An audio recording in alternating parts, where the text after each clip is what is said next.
Hey everybody, welcome to the webinar with Recognize, the hybrid culture playbook. We're going to talk about creating a culture of recognition, boosting engagement. And thank you so much for everyone for joining right now. I see the participants increasing, so thanks a lot. Since this is a topic of giving thanks, appreciating employees to drive results, love to hear what people are doing for Thanksgiving. Anyone in the States calling in? I understand, Canada had their Thanksgiving already. Love to hear what you did. Curious to hear if anyone's traveling next week. I'll be heading to Texas myself for Thanksgiving, which I'm excited about. And curious to hear what people's favorite Thanksgiving meals are, maybe what people love to have for Thanksgiving, or what people are doing. I kind of oscillate between spending time with family for Thanksgiving and then the other side, sometimes camping with family or friends. It's just a nice time, end of November. It's not too cold to get out in nature. So we'll just give people just an extra minute here. I see about 30 people in the room. It's awesome. Thanks so much for coming. Yeah, going out to a restaurant is good. I've definitely done the Chinese restaurant Thanksgiving with my mom before. That's been fun. I have some good memories of Seattle Chinatown for Thanksgiving, which is definitely unorthodox. But yeah, almost all my family is in Seattle, so we usually have some kind of gathering of some kind, which is always fun to see relatives and niece and nephews and second cousins. Awesome. Well, yeah. So we got 3 minutes in. Let's jump into it.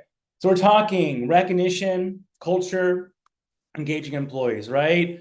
So my name is Alex Grandy. I'm the co-founder and CEO of Recognize. You can check us out, recognizeapp.com. There's a QR code on the screen, a QR code to our LinkedIn. Please follow us, connect with me on LinkedIn as well. I'm easy to find. There's going to be a link at the end to connect with me as well. I love talking to people. I love getting emails after the fact. I go through every single one and respond to everybody. So you write me, I'll write you back. Very low salesy. We're just trying to help people out. So no pressure on any kind of questions you have for me. But we're going to go through a little bit about what it's like to work at a hybrid company or a remote company and what the challenges are. Also, I'm going to talk a little bit about the pitfalls of recognition, because it can backfire, and how can you avoid that, or things that you can make mistakes on. I've been there. Talk about some things we can do to automate recognition, make it more exciting, and then talk about some of the rituals that you can do as a community, as a manager. I'll share an example of a customer and how they've been able to increase retention, and we talk about some things that you can do next, right? Take away from this webinar here. So first of all, hybrid remote, it's not easy, right? I think we all know that. I think we know that there can be challenges with technology. Every app that is added by a company is an additional tab. So how can that's why it's always good if you're going to be adding new technology tools, more communication tools. Ideally, it's integrated into what you're already using. So if you're using Slack, find things for Slack. If you're using Microsoft Teams, find things for Microsoft Teams or the Microsoft 365 stack, right? Oftentimes, things that are integrated are better than getting whatever maybe is the best out there, so that you can actually have it so people actually use it. If people never use it, why have it, right? So if people don't know how to access the tools they need, then there's just no point in having them. So that's why we're integrated into Microsoft 365, into Slack, so you can have the best in class solutions in the tools you're already using. Another problem, this came out of a study with The Economist, is quality of ideas. When people are remote, right, the quality of ideas declines. That's like the number one thing, and it declines a lot, right? So there's ways to combat that, but that's something to keep in mind. That is a challenge. Also, the emotional stress. People love to work from home. What they find is, on the positive side, people who work remotely are more engaged than people in the office. And we can speculate why that is. Maybe because if you feel that you're at home, you feel that it's a privilege to be at home, and that you don't want to, you almost feel guilty for being at home, right? So you work harder.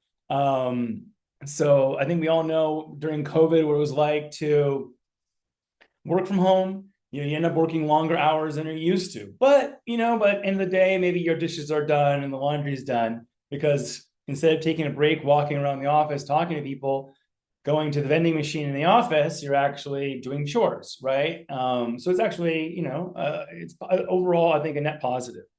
But there is the emotional stress of working from home. There can be loneliness, right? You may not have an outlet for maybe the frustration you're feeling. I think one of the things you have to be very careful about working remotely is the sense of being ghosted, right? If you're on Slack, I think we've all been there with text messaging friends, or maybe you dated and you text message somebody, hey, you want to go out on Friday? And then you see that red bubble pop up, but then they never get back to you, and how much stress that can cause for people. And that's the same thing with work. If someone writes you and you don't get back to them, or vice versa, it's stressful, right? And if you have a manager, or you are a manager, I mean, I've been on both sides, where I've been frustrated by my direct report, right? Or I've heard from my friends that their manager, seems like they're upset with them. They're not being clear about it.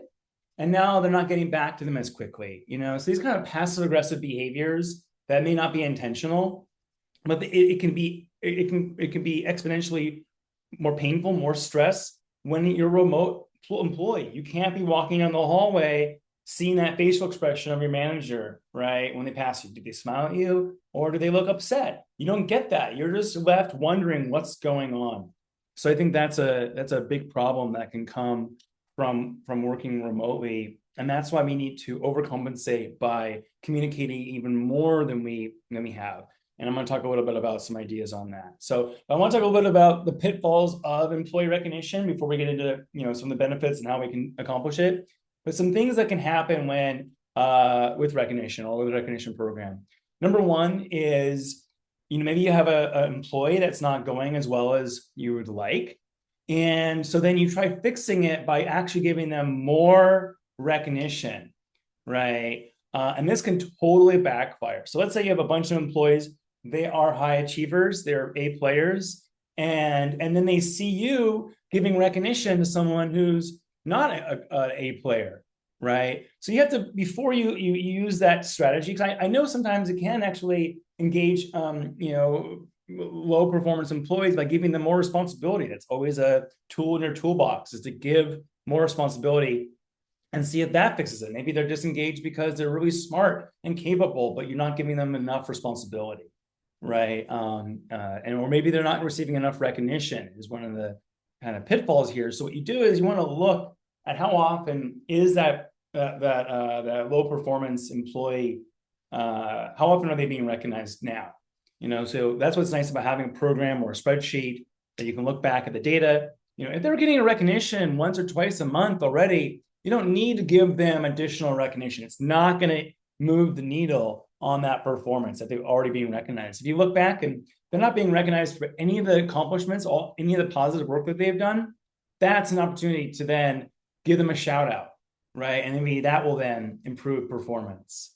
But sometimes the employee just is not performing at all. There's nothing to recognize them for. And that's an opportunity then to consider other means, such as a PIP, or maybe PIP is such a 4-letter word. You can do things that can be more subtle, that you don't need to call it a PIP before it goes into a PIP, right? So just be careful on recognizing those employees. It can backfire and make the employees that are working hard really upset. That one recognition to a non-A player can make a bunch of A players turn into B players. So be careful with that one. Another pitfall is, managers are expected to recognize all of their direct reports every month, right? Well, with something like our platform, Recognize, I can recognize my entire team. I can recognize my entire company from my tool, Recognize. Now the challenge there is if you're only recognizing people in groups, it dilutes the meaning for those individuals. So I highly recommend considering recognizing people individually. You want to be recognizing people individually, and then sometimes it's a group. Group recognitions are fine, but if you're using it as a stopgap to get your recognition score up because you're not recognizing your direct reports, it's not going to be great, because at that monthly gathering, which we'll talk about in a second, or that weekly gathering, you want to highlight individual contributions, not only group contributions, right? Both are important. So consider that. And then also, we really care about tying company values in your recognition program. So, but one of the problems with company values is if you have company values that really overlap. I think a true test to how the quality of your company values is, are the company values non-overlapping?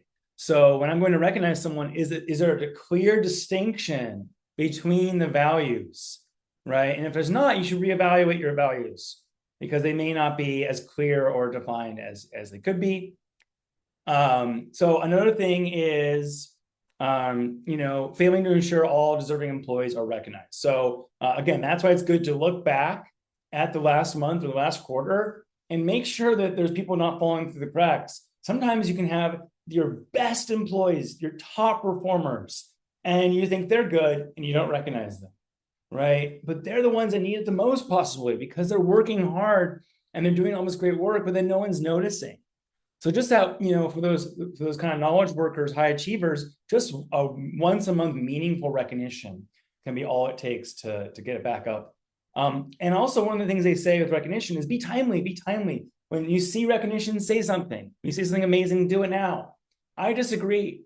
You don't have to respond immediately. And sometimes it can feel rushed or less meaningful or forced. So it's perfectly fine to write, last week, Rue did something amazing. Rue helped us a lot with our webinars or whatever. It can be the next week. It doesn't have to be on the spot recognition. And actually, Rue, on that note, I wanted to do this is a webinar, this is live. So please write in the chat anything you want. That's the benefit of doing a live recording and not watching the YouTube later. And one of those is a poll. So actually, Rue, I forgot to do the poll on the last slide. Let's do the poll now. Let's get that up. Let's see what people think are the challenges they're experiencing with remote work. We got a number of them in there. It started out as a list of 10 things, but we've summed it down to try to make it more concise in the poll. So what are your challenge that you find with remote work? What are people feeling? Is it distractions at home? Is it meeting overload, time zone? And if it's something else, please write it in the chat. We'd love to hear what your challenges are. It helps us put together new content for future webinars as well.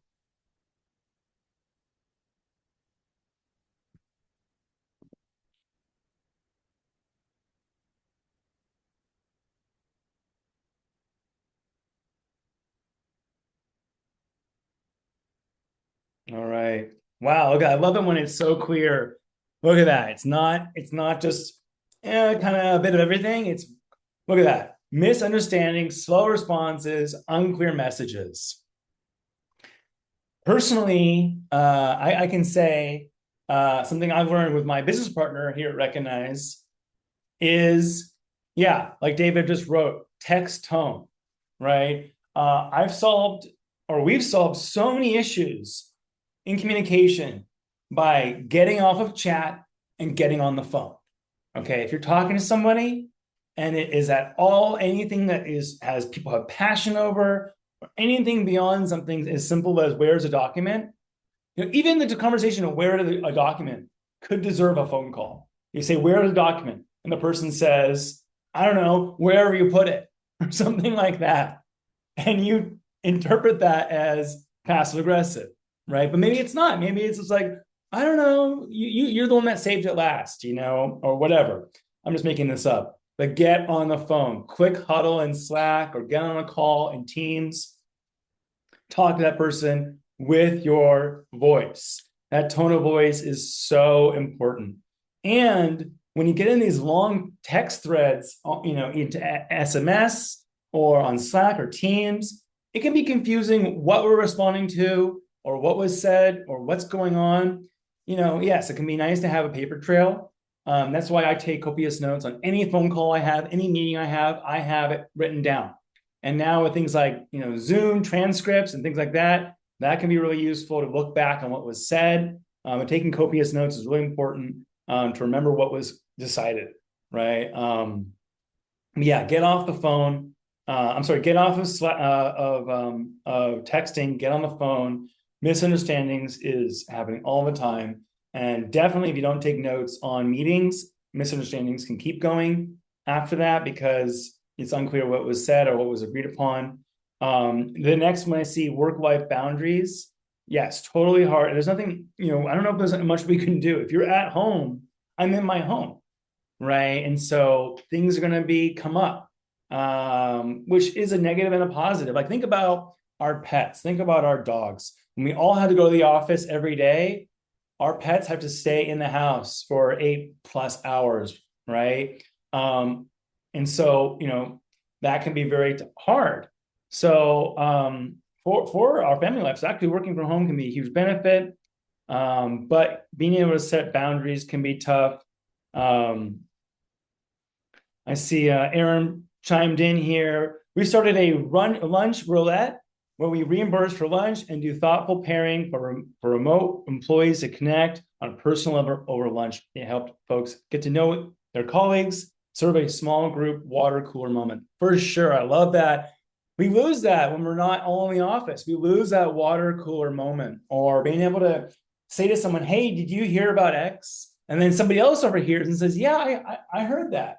But if we are all chatting in private messages in Slack, we lose that. And so there's that balance between public messages, which can be people can become overloaded. I also want to highlight that we need to make sure everyone on their Slack, on their teams, doesn't have every message channel notification turned on. You're not getting dings from Slack and Teams constantly and everything that's happening. But you do want to be able to be notified of things happening. And that's what I do, a lot of group direct messages. So I'll grab, so those messages are a bit more ad hoc, but to 2, 3, 4, 5 people, a message so everyone can hear it and they can respond if they want to. But setting that expectation, you don't have to respond to everything. You can do an emoji or just not respond at all. You're not considered not working because you don't respond. In fact, if you're responding all the time, we need to let people know if you're responding all the time, that means you're probably not getting to your work, right? Abby wrote in, we do a coffee chat meeting Wednesday mornings where it's a Google Meets just to hang out, no agenda, right? I love that. I highly encourage everyone to do that. Do what Abby said there. We also do a monthly virtual events like cooking classes, trivia happy hour. We're going to get to that in a minute. In fact, we're at the 20-minute after, so I better keep this going. Really interesting. But it was nice to see time zone differences, not a problem. Meeting overload, not as huge a problem, but maybe a bit. And then distractions at home, noise, chores, not a problem. So that's great. So I want to highlight what happens when you do get recognition right. When meaningful recognition is occurring inside the organization, that people don't feel that they're being put on the spot by recognizing somebody, it feels a little vulnerable saying, I appreciate you, right? If we have not been grown up being taught that being vulnerable is okay, it can feel a little unnerving, right? Especially from more of the technical folks in our departments, right? So we want to create that culture where it's okay and have leaders do it and show that. I'm going to talk a little bit about that later. But when you create that recognition, that a culture of recognition, there's going to be more engagement, which will increase performance, will increase your results. And now there's more reason to celebrate, more recognitions. Always be celebrating, always be winning, always be closing, always be winning, right? That's a great way to, here recognize we do a scorecard every week. We highlight the numbers across marketing, sales, product, because we always want to be winning. And we will be looking at those numbers every week. So you create this freewheel of activity. So a flywheel rather. So I highly encourage creating cultural recognition. This is why every business book I read says recognize people around the values. So I'm always surprised when I meet with executives who say, I don't need to be recognized. Well, it's not about you, right? Did you not read Built to Last? I'm always surprised by leaders that say these things, but we do need to convince them sometimes that we need a culture of recognition. to compete, because our people are our number one asset, right? So let's make sure that they're taken care of, especially the client-facing staff. They need to feel appreciated. They need to feel good, so that they go into that meeting with that client, they're transferring that love into them, right? Okay. So some things you can do around automation. So of course, you can always buy a software solution like Recognize. We are now even doing month-to-month, cancel any time, to have automated anniversaries, recognitions, nominations, and rewards. But you can do a lot of this on your own as well. It may take a little upfront work, but you can totally do it. Things like Microsoft Power Automate or Zapier are absolutely amazing. And by the way, these images were generated by AI, so typos, I apologize for them. Actually, I'm using this tool called Gamma.app. I highly recommend checking out Gamma.app. It's awesome for even a recognition gathering, and I'll talk about that in a second. So you can have a bunch of information, an outline of what you want to say, and you just paste it into Gamma, what I'm using here, and it creates a presentation. It can create a presentation for a recognition gathering, or anything really. So we want to work smarter, and we're going to be doing an upcoming webinar more on these exact details. But anyway, with Power Automate and Microsoft and also Zapier, you can have a spreadsheet of your team's anniversaries and have that automatically then post to Slack or to Teams without you having to do anything. So and notify you in advance, right? So you can automate work anniversaries with tools like Power Automate and Zapier. As far as recognizing people goes, again, I love how on Microsoft Teams, in a channel, I can click plus, create a new page, add a spreadsheet, right? And have people go in there and write in the recognitions or the projects that they've accomplished, right? Give people an outlet, a space that's one click away from creating that recognition within Teams and Slack primarily. You can also do that in SharePoint, right? You want things to be accessible. Just to give a little sneak peek of what we do at Recognize, let me just pause my screen for a second. You saw my Spanish practice there. Let's see, where is it? Oh,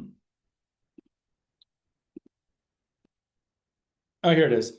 So I'll just pause it. I'll just reshare. So, for instance, we have a TV mode. If you're a hybrid company and want to have recognitions up on a screen, we have a kiosk that just goes through and highlights all the recognitions, right? You don't have to do anything to do that. And then, of course, you can go redeem rewards and send recognition from within our app that lives in SharePoint, lives in Teams, lives in Outlook, right? So you can definitely automate these things with third-party software, but you can do a lot of it on your own, okay? So let's talk a little bit about gathering. So this is really important. So, by collecting these recognitions in a spreadsheet in Teams or in a certain channel, just have people post in a channel, call recognitions. I want to give a shout out to so-and-so, right? It's really easy to do that. And then once you do, you can then, as a manager, you have data for the performance review. You have data for these gatherings. And these gatherings are one of the ways you can combat loneliness, right? Which is so important to a remote company. So, I encourage you to incorporate the values. The more the employees internalize the values, the more your company is built to last. And I know that oftentimes the leaders are the ones coming up with the values. So if they know that you're promoting them through a recognition program, they're going to be more on board too.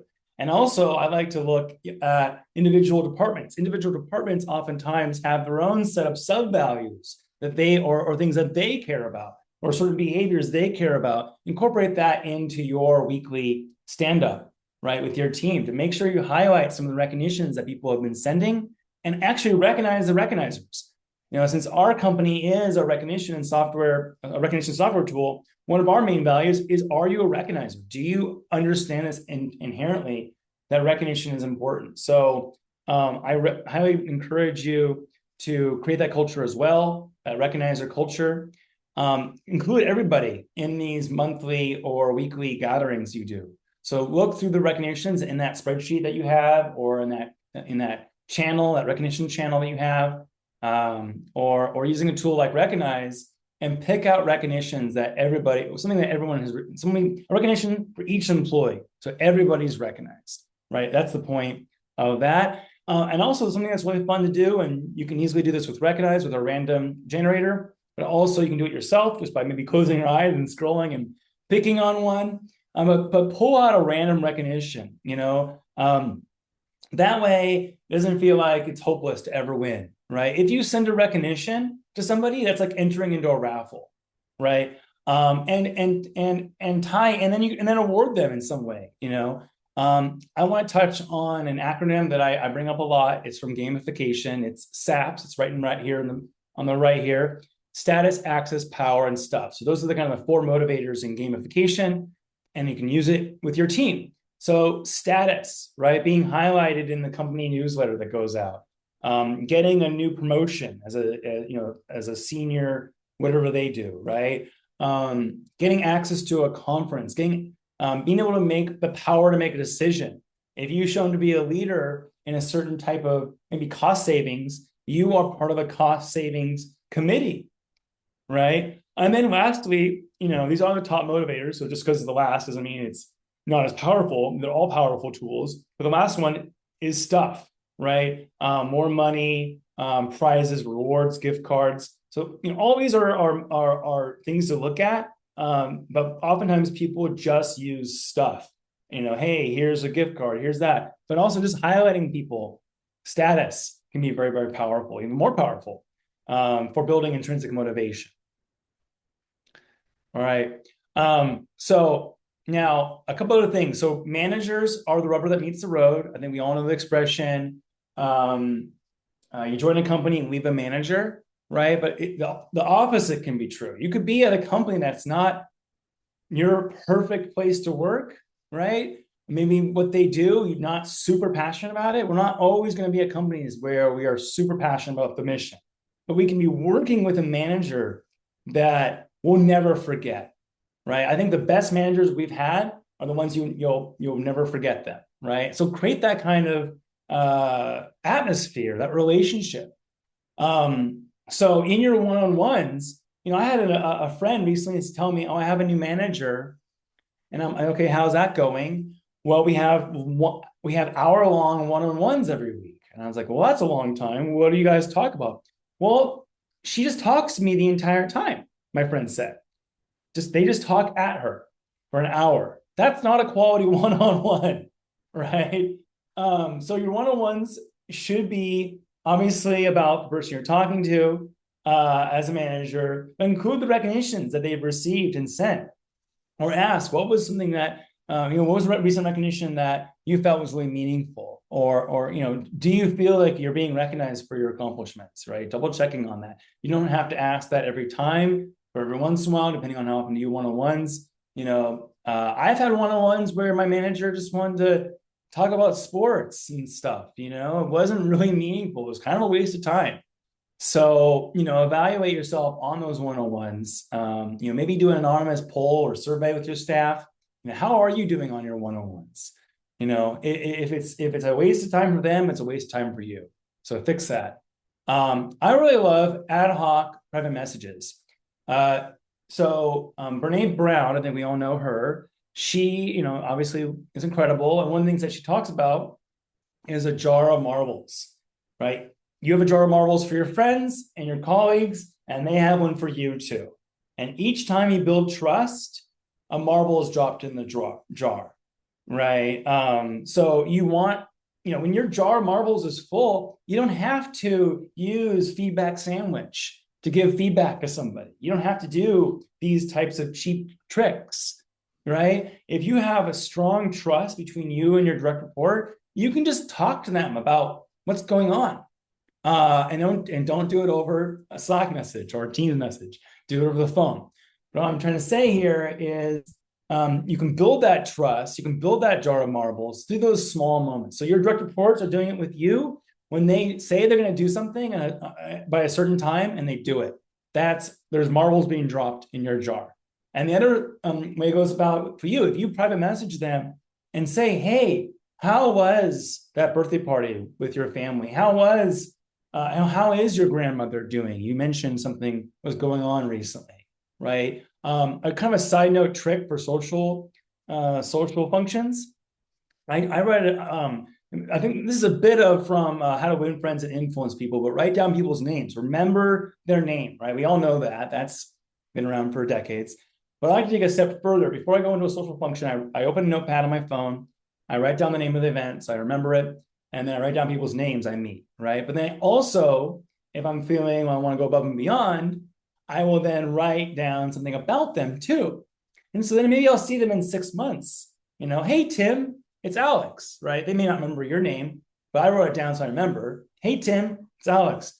How is your grandmother doing? From you mentioned she was going into a surgery last time we spoke, right? I mean, that will blow people away. And they just met you, and now they just added a bunch of marbles in their jar for you, something like that. So do the same thing for your direct reports, right? Write down what's going on with them personally, and just write them every once in a while, and that can help combat loneliness and connection. Just writing some people on your team and just saying, how's it going? A pro tip, one thing that strikes fear in people's hearts is if you get a message that just says, can we talk? If your spouse or your girlfriend or boyfriend writes you a message and says, can we talk? I mean, cortisol levels go way up. So be clear. I like to say things like, can we talk about the new employee we're hiring? Can we talk about your upcoming meeting? Whatever it is, give context when you write people. Not got a set. Don't ever write that, right? Hey, I'd love a moment of your time to talk about why. Okay. So make sure you do that. I think some of the people mentioned, games and playing, like Abby here. So I'm going to talk about games, but you don't have to spend money on games. You can do it with Excel and using ChatGPT and PowerPoint. And I'm going to talk a little bit about that in a second.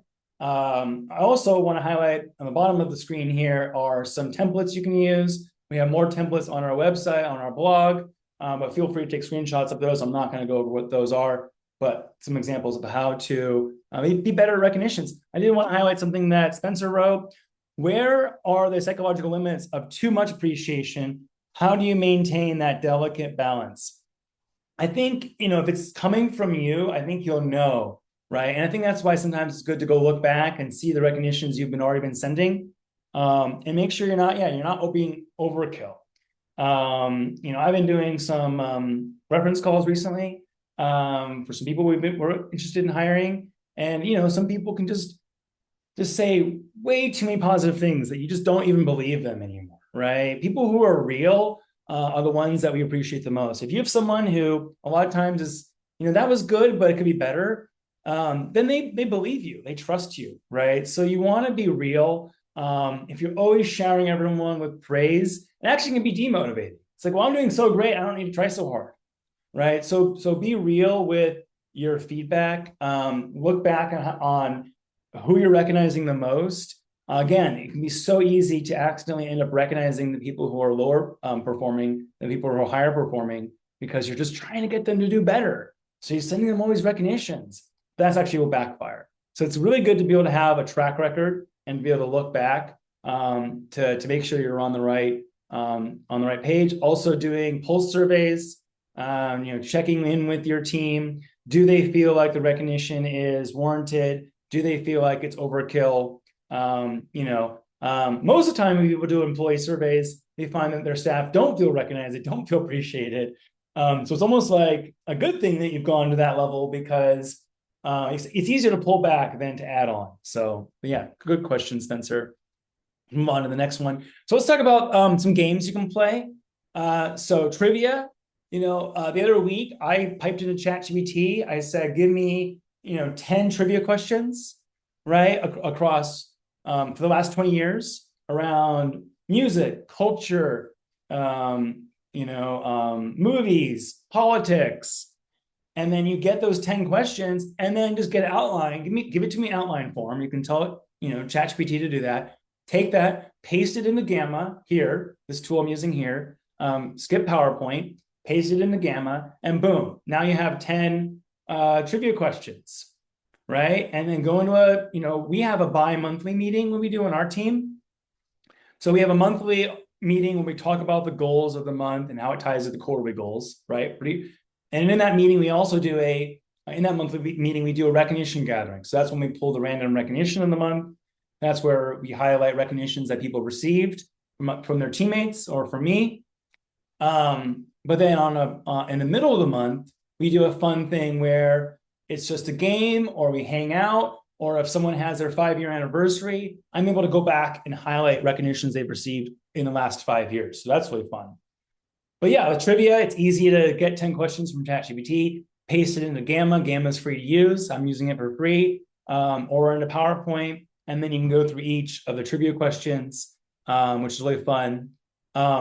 Charades is fun. Mafia, if you've ever played that, that can be fun. It's more fun, I think, in person, but you can do it online. There's free online tools for Mafia.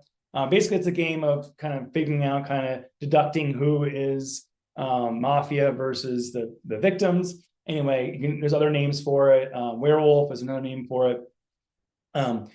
Shark Tank. So that's something we did last week.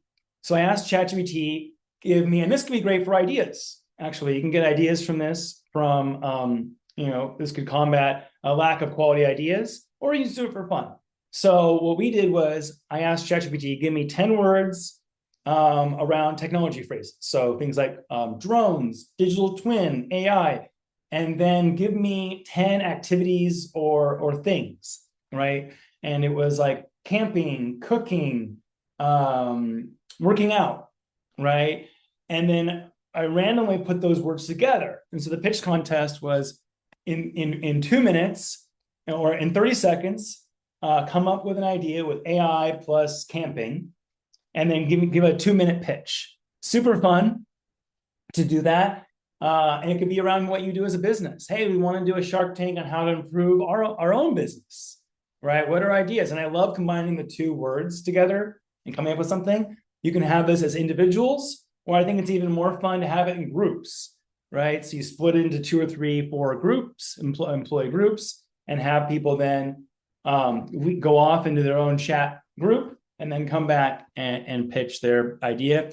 It's amazing what fun things you can come up with when doing that. Another fun thing is Pictionary. It's super easy to do online.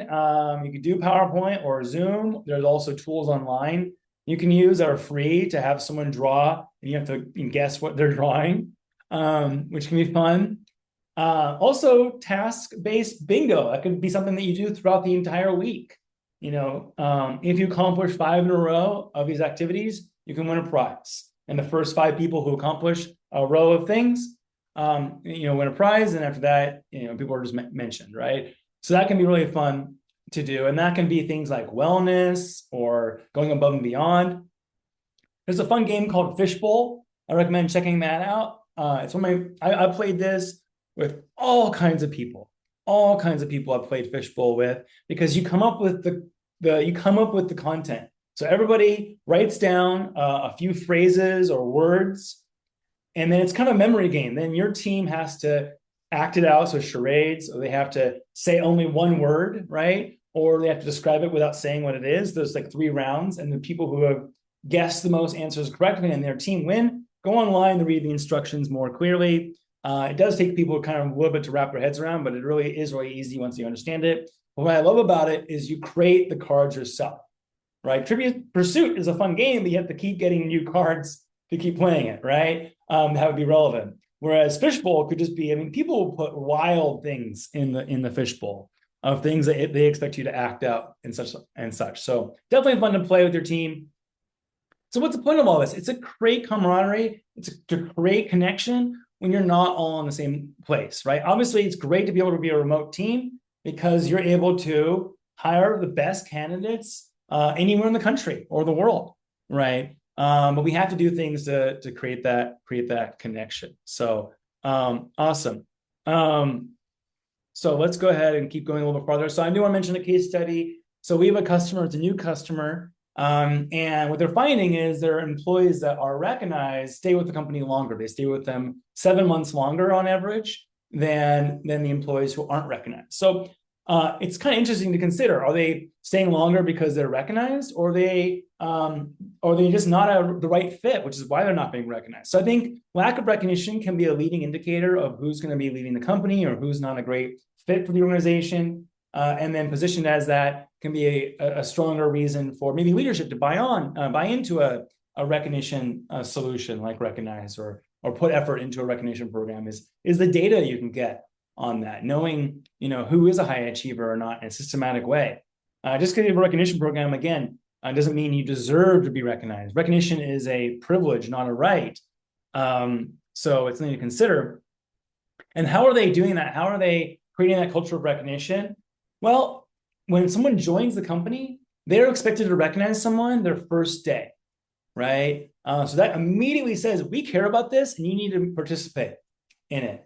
It always saddens me when we have a company that onboards into Recognize, and then let's say it's onboarded by the HR team, and then for whatever reason something happens where it's not included in that onboarding kit with that new employee.